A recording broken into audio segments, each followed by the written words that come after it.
electric spoons, and mysterious goldfish. What a weird week.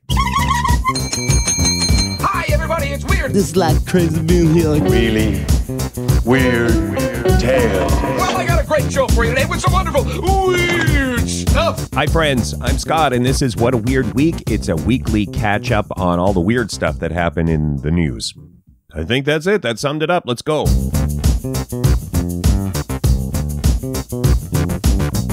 This is Season 5, Episode Can't Remember, first released on June 7th, 2024. 10. Our number 10 story this week was on a lot of newscasts about the fisher, the magnet fisher, the person who you go to a bridge, right? Magnet fishing, you have this powerful magnet on a rope or some sort of leash, maybe, and you throw that magnet in the water, and what comes up? A lot of times it's junk. In this case, it was a safe with waterlogged $100 bills, totaling an estimated $100,000. So this fellow, this James fellow, reports it to the authorities. There is some sort of finders keepers situation, so James gets to keep the approximately $100,000. The plan now is take it to Washington, see how much is salvageable, and leave Washington with a whole bunch of money that you found with a magnet. This all happened in Flushing Meadows, Corona Park, Queens, New York. Do you think there'd be more money in that body of water, that particular body of water? Is it teeming with mysterious money? Is it going to be a tourist destination now for magnet fishers? These are questions that remain to be answered. 9. Electric spoon enhances saltiness. On sale in Japan. So it's a battery-operated spoon that somehow makes food taste saltier. The theory behind it, like why we should all have one, is we will consume less salt. It is only simulated saltiness. So we'll eat less salt, but we'll still have that salty flavor that many of us crave. And for some of us, it's too much salt and it's not good for us. So electric salt spoons is the way to go. It's going to save us all, you guys. I'll put a link if you want to learn how it works, how it interacts with sodium ions on our tongue. So you can kind of do a deep dive on that if you want to. Or maybe, like me, you're just like, don't care about the science, take my money, please. Up next, we have a story of an alleged Pringles thief who may end up with a lifetime supply of Pringles. And a mysterious goldfish discovered. Those stories are next.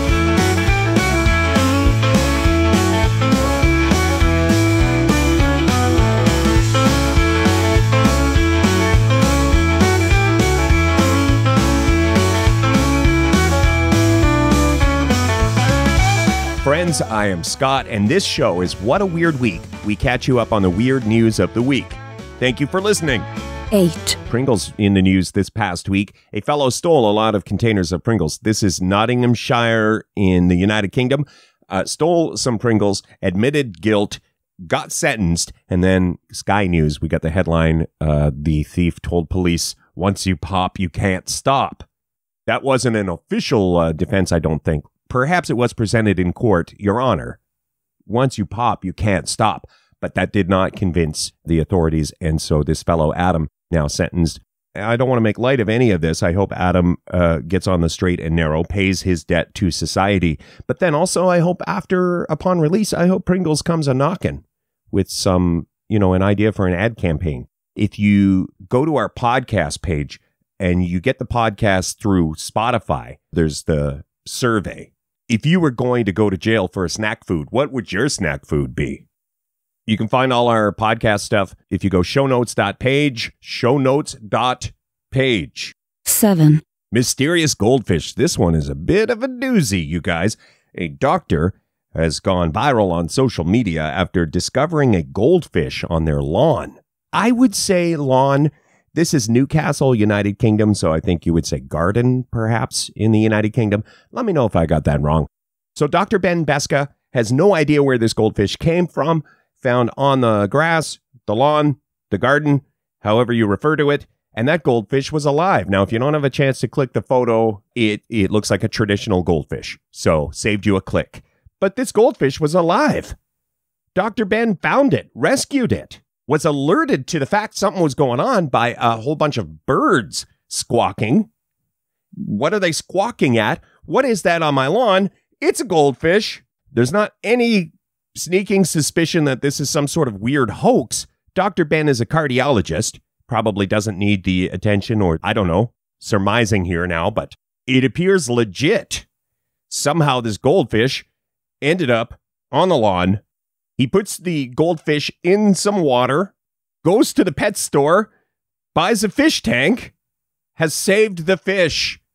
Named it Alice, by the way. Alice the fish. So that's kind of the article from Sky. It began on social media and then got picked up by Sky, written up by Sky. And I do like the fact that in the article, they used the term bonkers, one of my favorite terms. And it really is apt in this case. What are the theories on how this goldfish got in the middle of the lawn?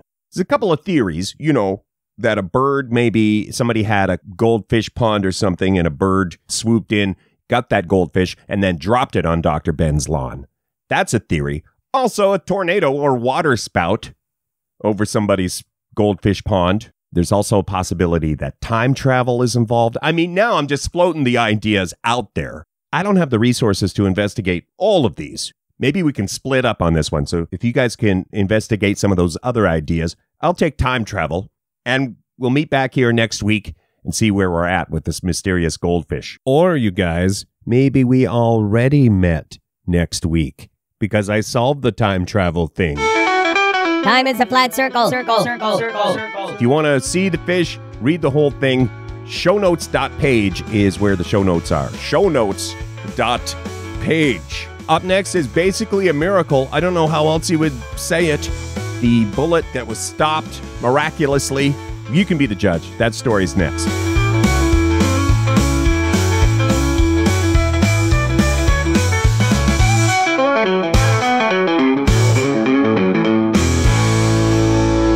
You guys, this is What a Weird Week, a show where we count down the weird news of the week.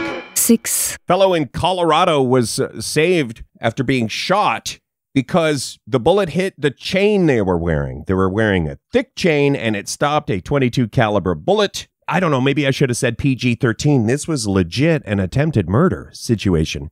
And the victim got shot in the neck, but was wearing a chain, and the chain stopped the bullet. You can do a deep dive into it, the details of it, but that's the deal. They even have a photo of the chain.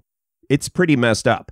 5, Have you ever gone through that stress of ordering something and then you get a note that says your package was delivered and you don't know where it is? It wasn't delivered. You're sending me notifications that are lies. You're lying via notification. If you've ever gone through that, this lady in the news this past week, she found a package. She was doing some gardening and she found a package from 2 years before, a package she thought just never showed up. It was in her yard the whole time. 2 years later, the dress did not survive. It looks pretty rough. Apparently, it was delivered, via the old heave-ho. It was thrown over the garden wall by the courier. That is the speculation. And so now the company that delivered the dress, they have apologized. Imagine that dress was sitting there the whole time. That dress, whatever the occasion you bought the dress for, you could have been wearing that dress. It was so close to your home. But 2 years later, finally discovered. End of mystery, I guess. I like it. I always say I like a good mystery, but I like it when the mystery is solved even better.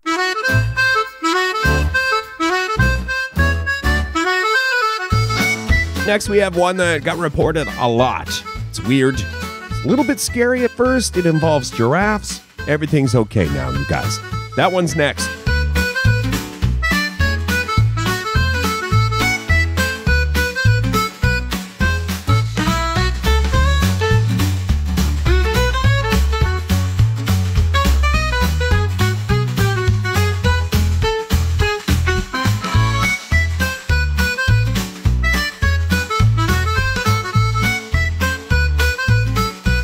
This is What a Weird Week, a show about the weird news of the week.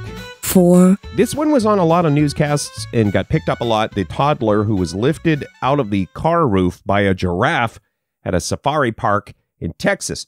2-year-old little girl trying to feed the giraffe through the moonroof or sunroof of the vehicle.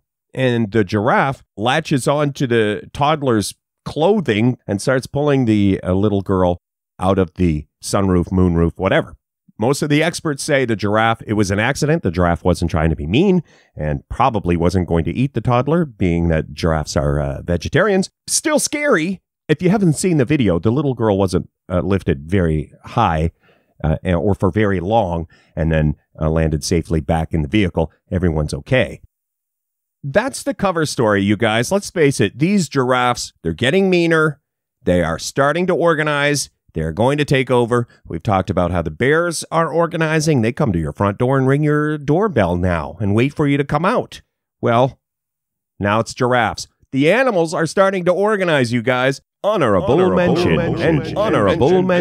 We have an honorable mention this week, a world record that was in the news. A father and son team set a record for the fastest drone in the world. And I have not been keeping up on drone technology, so I was like, I saw the headline, I was like, well, a drone could do what now? 50? Oh, more? 60? 70? 90? The fastest drone in the world averages almost 300 miles per hour, you guys.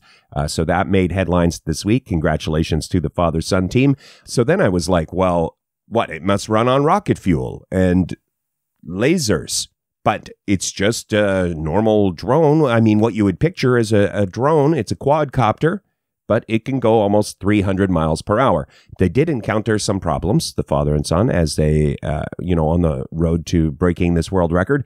One of the problems was the drone would catch on fire. It would overheat and catch on fire. So that's something, that's not good. That was a bit of a snag. We had our first fire of the project.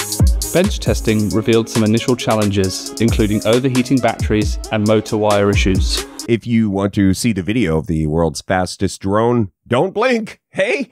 But we put a link in the show notes. You can go to shownotes.page. 3. An extremely rare action figure sold for a lot of money, and that made news this week. A Boba Fett from Star Wars. I've never seen it yet, you guys, but it's on my list. A Boba Fett made for Kenner Toys in the 1970s, hand-painted. It was like a sample, or an example is how they put it in the article. But they made 2 of these. It never went to market. It was kind of the holy grail for Star Wars fans and toy collectors. It sold at auction for over $500,000. That's a world record. The old record in 2010, a Barbie sold for $300,000, but it had a 1-carat diamond in it.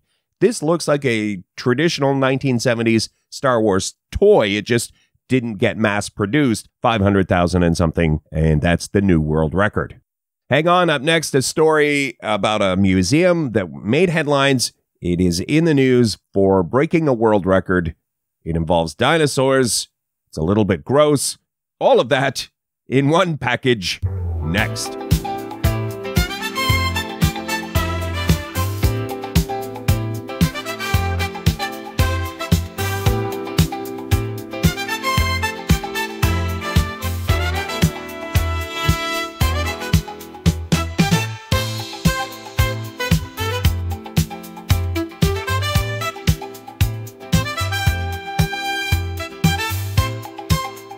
Thanks for listening to the What a Weird Week show. We count down the weird news of the week, and we are at number 2. Our number 2 story this week, the museum that opened in Arizona that has the world's largest collection of coprolite, which is, what is coprolite? Hello, my name is George Franson, and I have the largest collection of coprolites.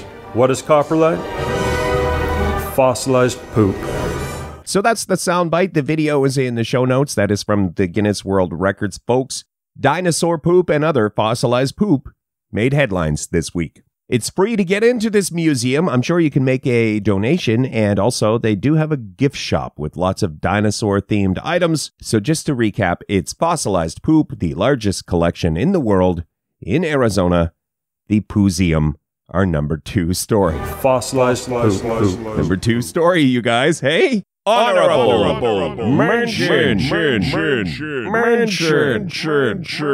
Oftentimes we will talk about David Rush because every week he is breaking world records. He's on a journey to have the most concurrent world records, just keeps breaking records. This time around it is moving water by hand. It's just a big old tub of water. And this is one he's tried for years and years to beat. 30 seconds on the clock, big tub of water. You have to fill a pitcher using only your hands and gumption. So congratulations, David Rush, another world record. We always say how David Rush takes the opportunity as he sets these world records to shine a light on STEM education. The world record for moving the most water by hand in 30 seconds, more than 112 liquid ounces, or more than 3 liters of water in 30 seconds using only your hands. That's quite a bit of water. A lot of water. So our number one story is next.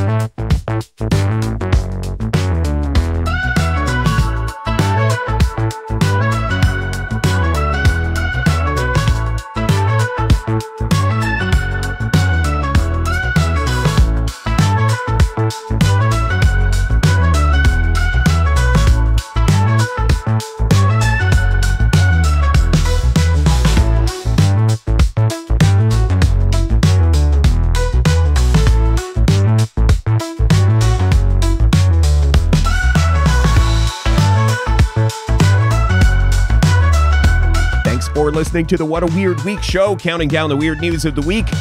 Honorable mention. Before we get to number one, I wanted to mention the headline from Study Finds. If your livelihood or somebody you know, if you depend on people clicking things, you need people to click your links and click the things with the clicker. Well, according to Study Finds, simple news headlines draw more clicks. A nice simple headline, and that's kind of the gist of it. The research is showing that the inflammatory headlines or the complicated puns, those headlines don't get as many clicks as a nice, simple headline. You can do a deep dive on that article. We have a link in the show notes, shownotes.page. A bit surprising, that one. I always thought the angry or inflammatory headlines got more clicks, but the research is not bearing that out. 1. Okay, our number one story of the week. It's a shout out to the team who caught the bear in Pennsylvania. Here's kind of what happened in a nutshell. There was a bear spotted in Pennsylvania, and in a place where, there are bears and there are humans. This is not going to work out. What are we going to do? Well, let's tranquilize the bear, but the bear is up in a tree. And what if we tranquilize the bear and it falls asleep and rolls over? So they had to get a bear catching team in place, holding a blanket or a tarp, and they were all in place. The bear was tranquilized. The bear did fall out of the tree and was caught by the bear catching squad, and then the bear was relocated. And that was that, the bear catching squad that made headlines this week. Number one. Where I live, we have black bears. Sometimes, you hear of bears somewhere near a walking park or something, and the bear has to be transported, or oftentimes it's just close the walking park, and the bear now owns the walking park until the bear decides to move on. But I never really thought about what do you do when the bear is in a tree? You need a bear catching squad. My first thought would have been helicopter, but not practical.